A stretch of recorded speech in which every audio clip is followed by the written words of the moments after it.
Good. Whoa. Excuse me. Good morning, Bill. Good morning, Bill. Came in at a slightly different pitch than I was anticipating. Yeah, you came in hot this morning. Came in hot like a hot wind. Man, a friend of mine, who's kind of a friend of mine, is at the final table of the World Poker Tour event down in Florida. So I believe he's still in. Last update was that he was still in, and then I went to bed. So Philip is a ridiculously awesome human. So yeah, I hope he crushes this thing. That's awesome. Yeah. Good morning, Mike. How are you, sir? Hey, Mike. Hey, Mike. Yeah. Hey, Mike. Yeah. Let me put on my Napoleon Dynamite voice real quick. That's right. Man, how was yesterday? Oh man, it's exhausting. It was a long day. That's right. Yeah, you had a full day yesterday. That's why our voices are all. Yeah, my voice is just worn. Like that's okay. Mine's tired. I did a lot of discussion yesterday. Oh man, Mike is outstanding. Man, if you're starting off this strong, there's got to be a reason. Why outstanding today as opposed to just good? It's Tuesday after all. Nothing. It's even better than great. Outstanding. I know, exactly. Right? It's just enough for it to be valid without it being like hyperbole. Because if he was like, "Oh, this is awesome," which is what I always say, that everything is awesome, it doesn't really mean anything anymore, right? It's just like, "Oh yeah, John likes it." Exactly. It's a Lego song at that point. Good morning, Levi. Absolutely, go Philip. Right? Mike was playing in this tournament, and then was doing pretty well. I've not heard his Busto story, but apparently was doing pretty well. But got home yesterday. Sales day. You getting me excited, Mike? What does that mean? Do you just have demos all day? Demos and closing calls? Is that Dominos are sitting there waiting for him to step.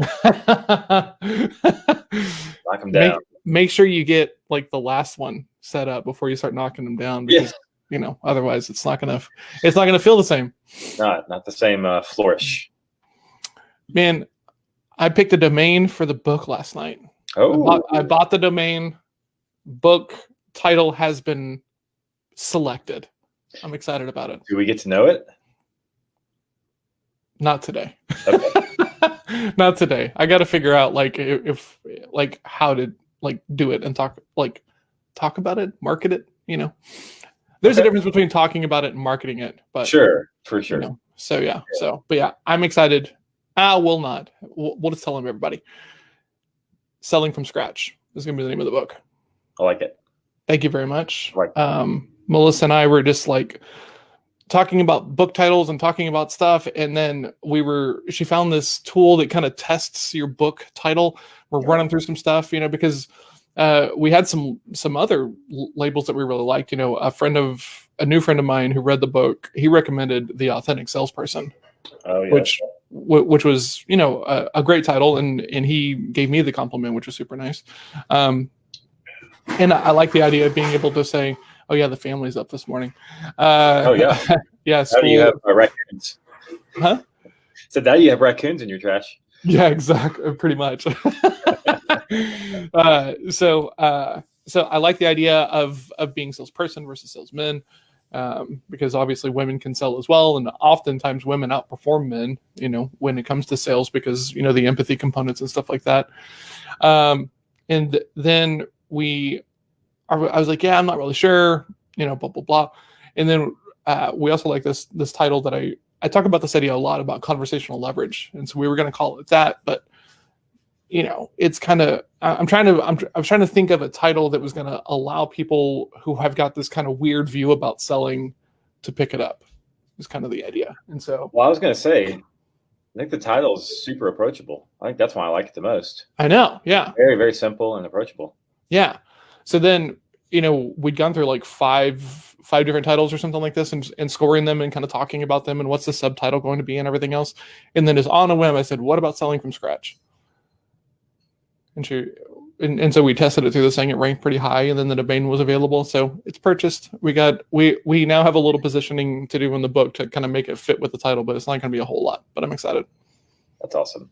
I am continually surprised at what domains are available when you're like looking at, because used to be it was like this flat out sprint. Like as soon as you thought of something, you had to go try and grab it.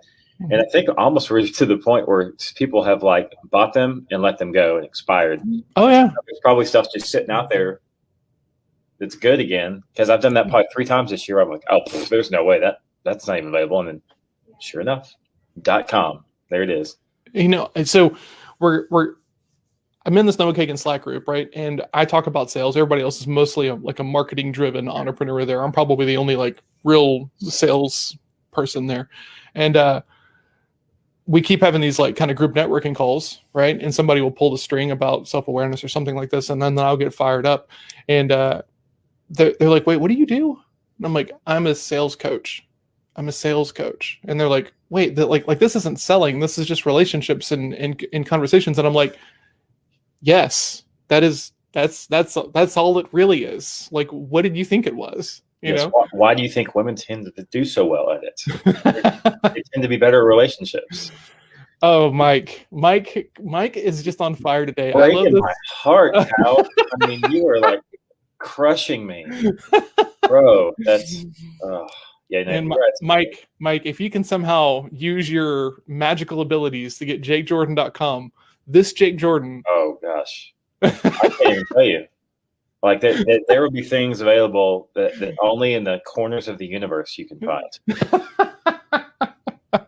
Hey, let's just how ridiculous this is. Let's just show you what the actual JakeJordan.com looks like. All right.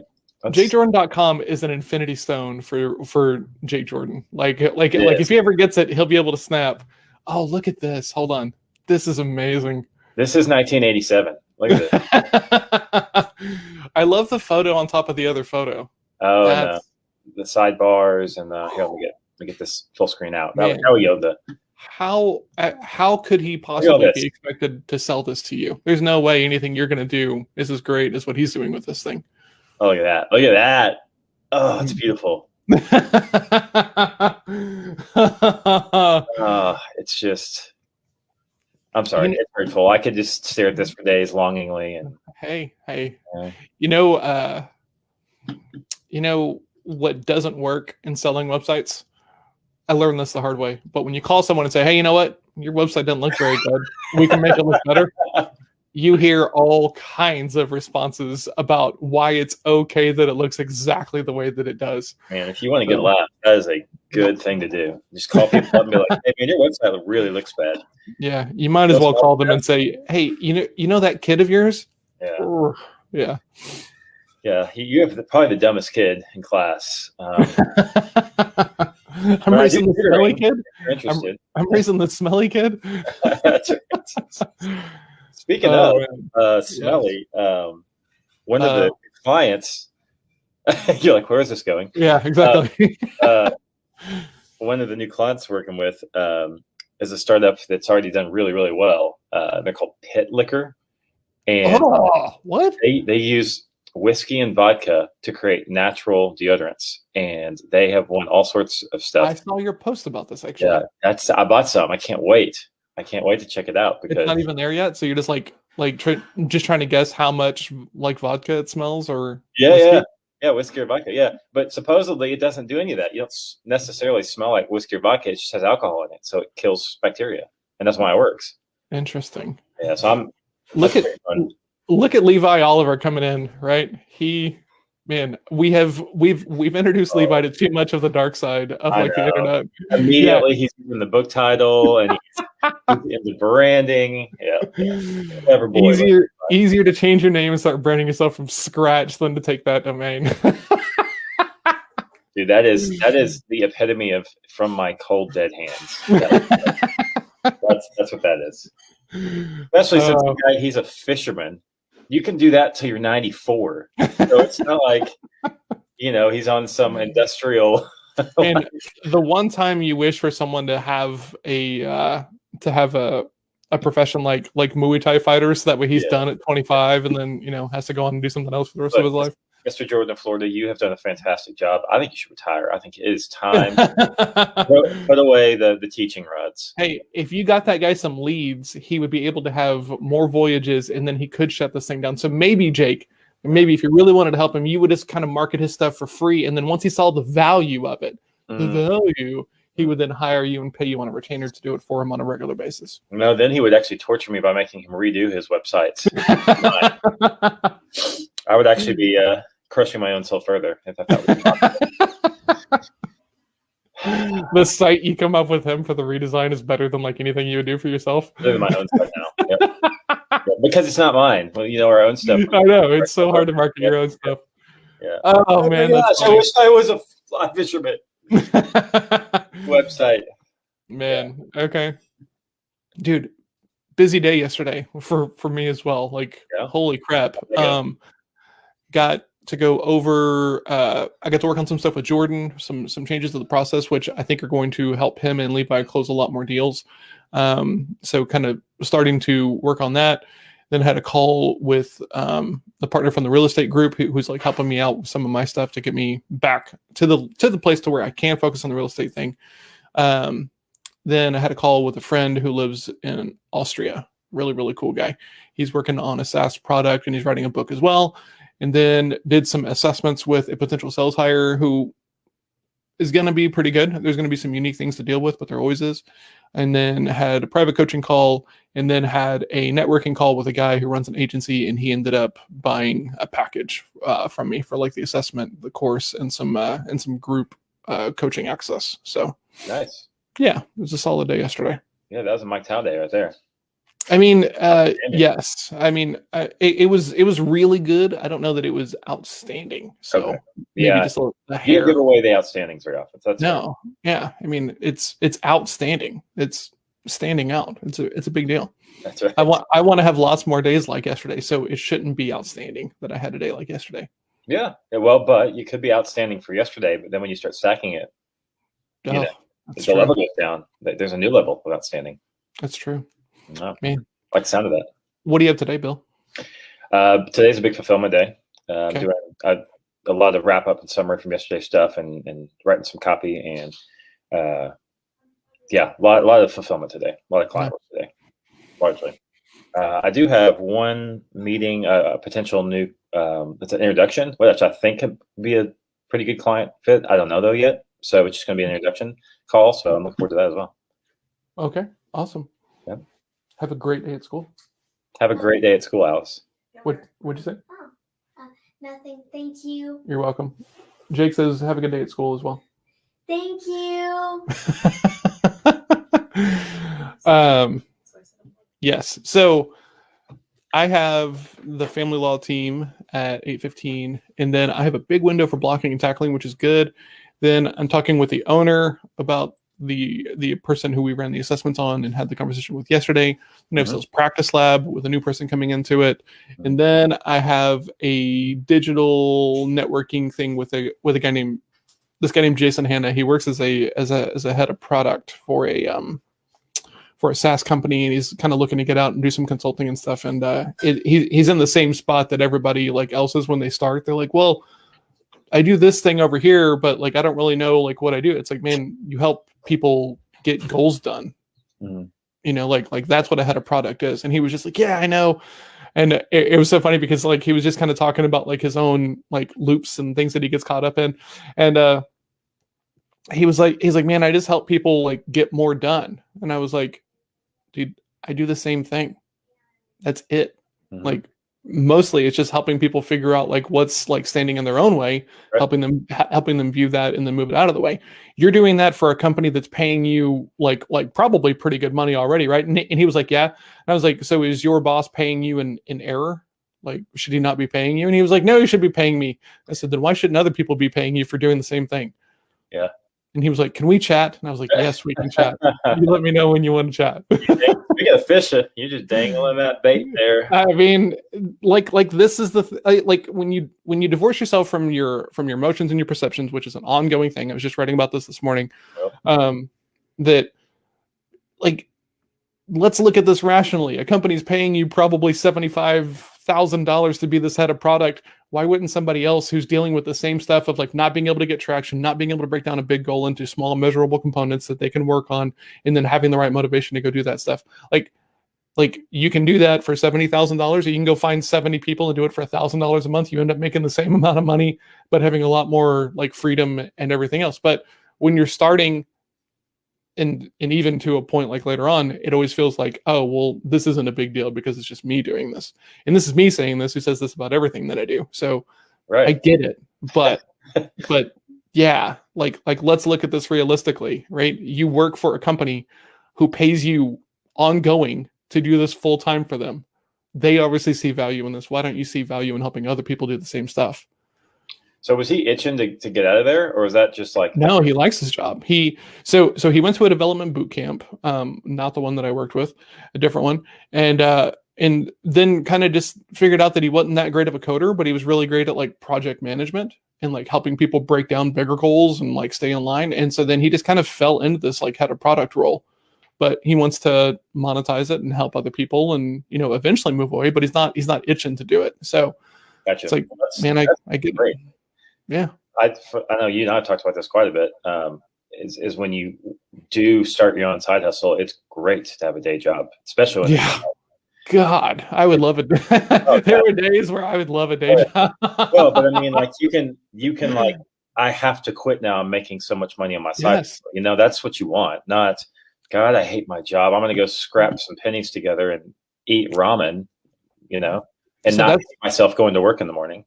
That's a major part of the adaptive growth or the John Hill plan, right? Yeah. Is because like I want to grow every one of the projects that I want to work on. I've got this whole list of things built that I want to build and grow. And what I really want to do is I want people to come in and help me like run them on like a daily basis. And I want you to have a side hustle because I want you to come to me eventually and say, John, I got to go. I can't work on this for you anymore. And then I'm going to say, awesome. I'm stoked. Please help me find your replacement. And then let me know how I can help. Like, I want to do that 50 times between now and the time that I'm like done working. Like that would be the most fulfilling thing I think I could do. Well, other than like completely remove the stigma of selling, which is the other big one. Right. Exactly. No, I love that. I love that model. And there's a lot of companies starting to use that model. I think James feels the same way too on the court. He's like, if you find something amazing, let's equip you now to be better at it in the future. Yeah. I mean, I can't say, so we've talked about this. I've had a lot of jobs and I've had a lot of those moments to where, hey, it's time to go. Right. And I go tell like, a boss this, and there's always, it's just like like you're frustrated that I'm leaving, but you weren't really doing a whole lot to like keep me here in the first place. Right. So my view of that is that it's always like inwardly focused. Like you're not really upset about losing me. Like you're just upset about having to go through the hoops of having to replace me. Yeah, and the production that you bring. I have to replace that production from John Hill now. What's that? So I have to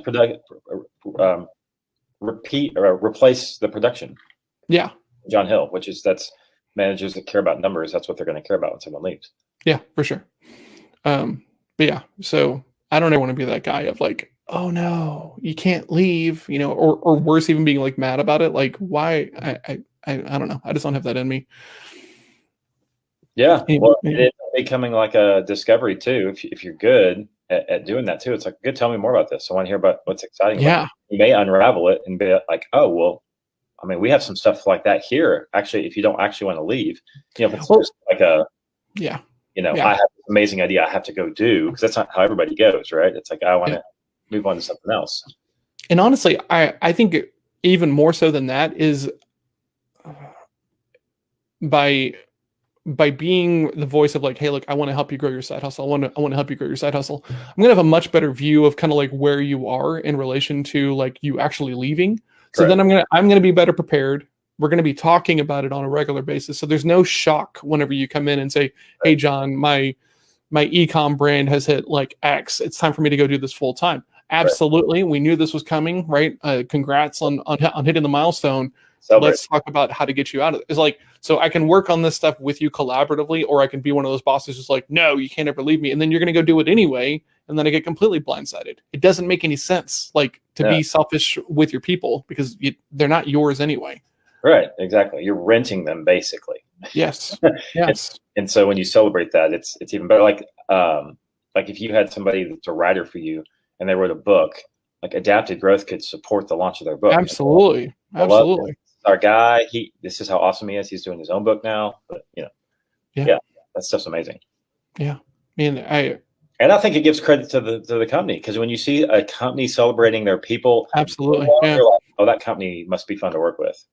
Well, and like, you think about it, like when you're listening to a podcast or watching a YouTube show, whatever it is, that you're doing, and somebody brings somebody on, they always talk about like where they come from. And Noah does this on his videos too. He's like, I was number 40 at Facebook and number 6 at Mint and stuff like this. So like, if these people are going to use these brands as launch pads for themselves, then the brands themselves should also be talking about, like, look at these people that we helped. Yes. Like do this. Like, man, that should be like a huge focus, but it doesn't always go that way. Yep, for sure. Man, that was a good little chat we had just right then, I think. Yeah. Welcome to our TED Talk. It is. It's important. So Melissa last night, she goes, "Hey, I have a question." And I was like, "Okay, what?" And she goes, "Why don't you do a TED Talk?" And I just died laughing. And she goes, "What?" And I was like, "You think people are just like, I think I'm going to do a TED Talk," and then they just go and they just sign up, and in the TED Talk happens? And she was just like, "Is that not how it goes?" And I was like, "No." And she was like, "Well, I get really excited whenever I see TED beside someone's name." And I'm like, "Well, you should, but there's a lot of versions of TED. There's TEDx and everything else. So they're not all the same level of prestige. That doesn't really water it down though. But like TED is like, you have to work your way up, and then TED is like the top of the thing." Yeah. And she was like, "Oh, why?" And so like I was telling her about your friend, I think it's Mark Steele, right, who went through that process. Yeah. And she was just like, "Whoa." Melissa played piano for 15 years and played at like state level and stuff like this for solo and ensemble. So I was like, this is like multi-state regionals is kind of like how far he got, and then didn't make it to like the next step after that. And she was like, "Dang." Yeah.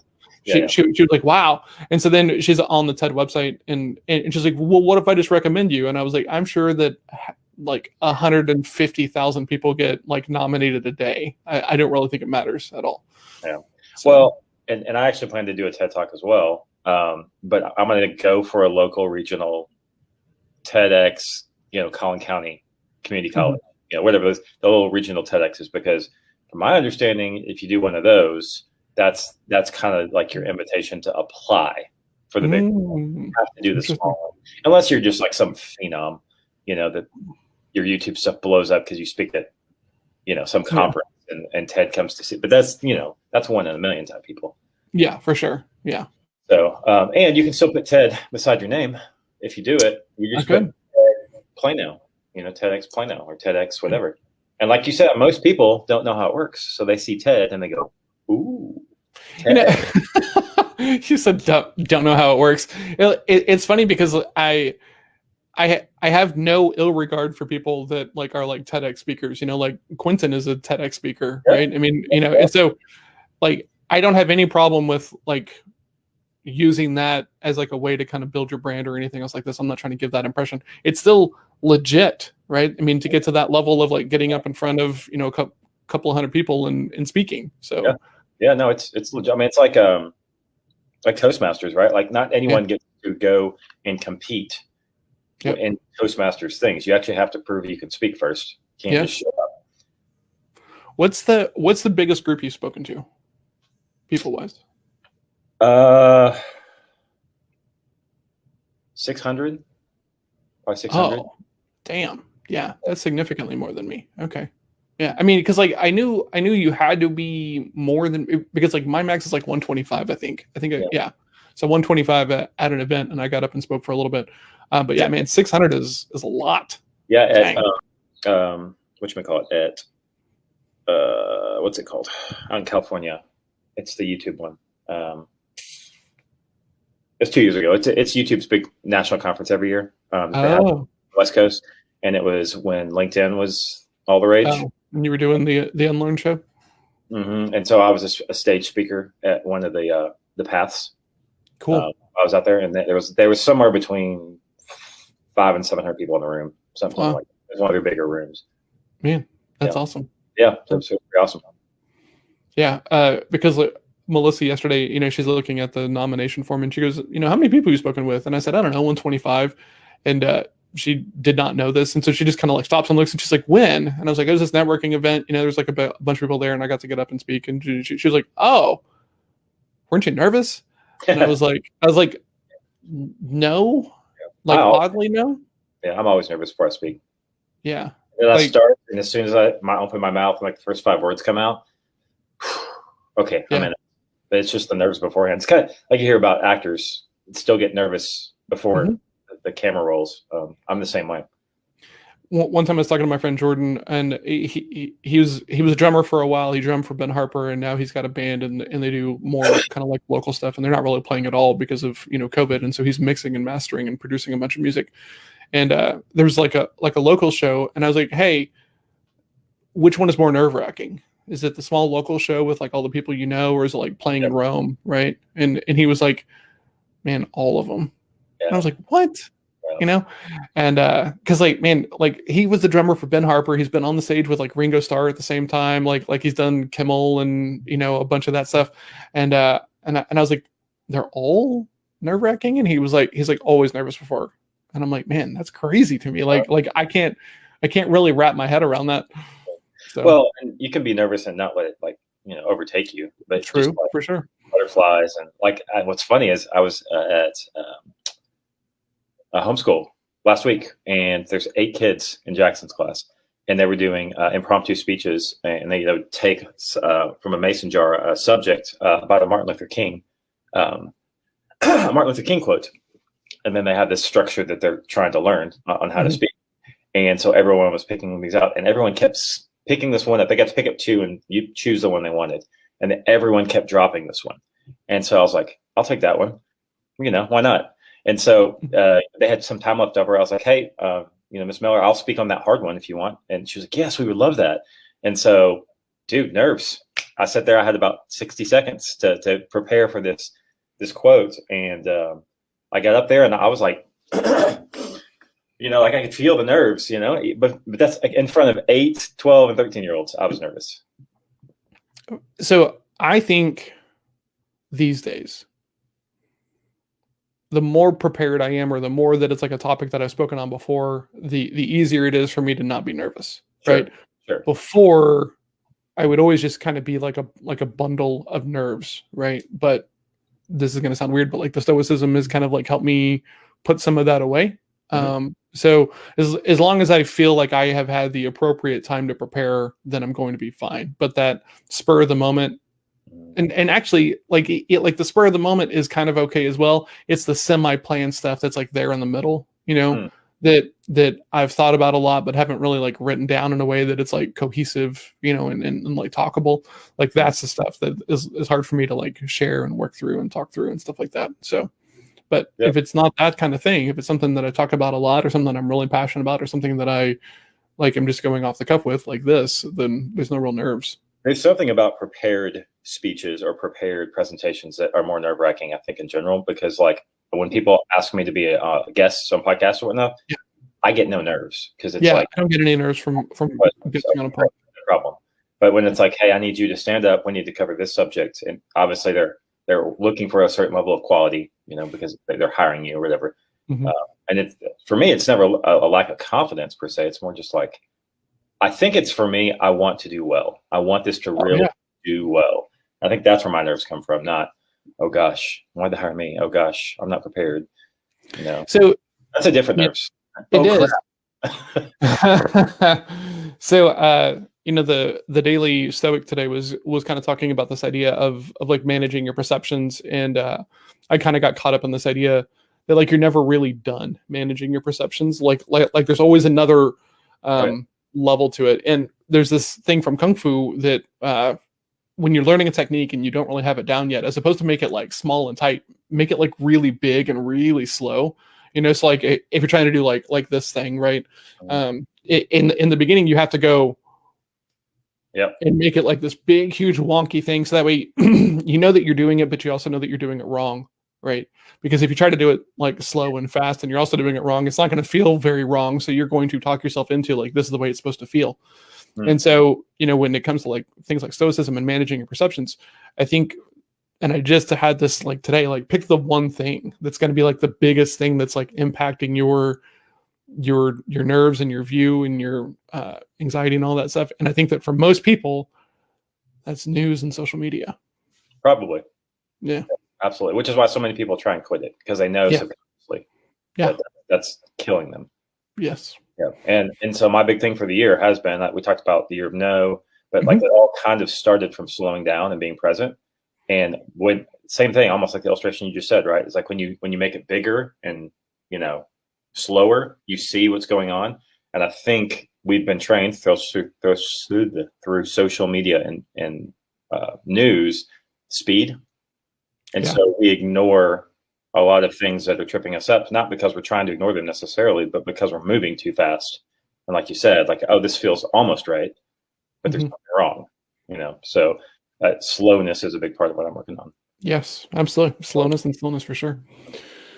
Well, man, we have to go. So thanks to Mike. Thanks to Levi for hanging out with us this morning. You guys are awesome. Do you need anything today, Bill? I don't. I remembered I was supposed to check in with you yesterday, but I didn't remember with what about. Now I remember. Okay. Bill Bet.